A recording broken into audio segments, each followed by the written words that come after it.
Now at 10, a Fulton County judge plans to toss the RICO charges against 61 so-called Stop Cop City protesters. They faced a long list of allegations ranging from throwing Molotov cocktails at police to giving food to fellow activists. But the judge says State Attorney General Chris Carr never had the authority to prosecute the case. Fox 5's Rob D'Arienzo is here tonight. Rob, does this mean that all of these protesters will now get to walk? Well, guys, that is the big question. And Attorney General Chris Carr is remaining defiant tonight, vowing to appeal. The state has argued the Stop Cop City protesters were acting as a criminal gang. The activists claim they were nothing more than a grassroots group organizing a movement.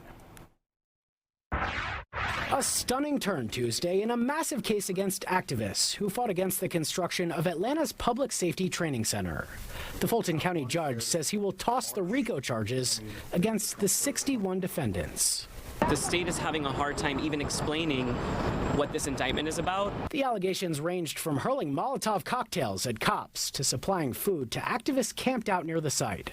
The defendants and their attorneys told Fox 5 on Monday they believe the RICO charges were baseless. According to the indictment, and this is a quote, some of the major ideas that anarchists promote include collectivism, mutual aid, and social solidarity. The judge said Tuesday Attorney General Chris Carr should have asked the governor before taking over a local case. Carr's office vowed to appeal.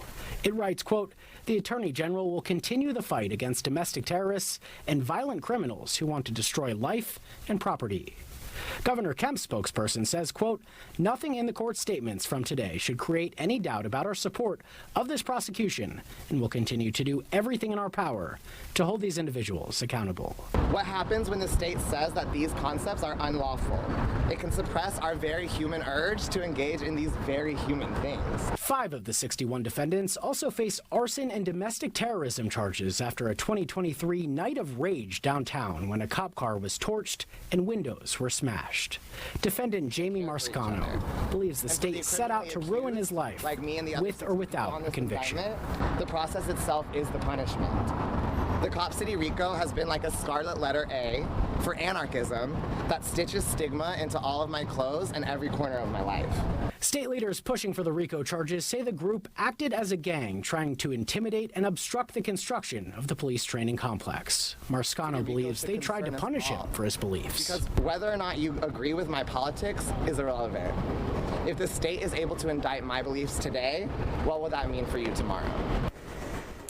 And each of the 61 defendants faced up to 20 years in prison if convicted on those RICO charges. The judge says he's still deciding if he'll toss the entire indictment or let those domestic terrorism charges stand. And again, the Attorney General plans to appeal this ruling, guys. Wow, a surprising turn of events, especially, you know, when showing some of the footage of what's gone on.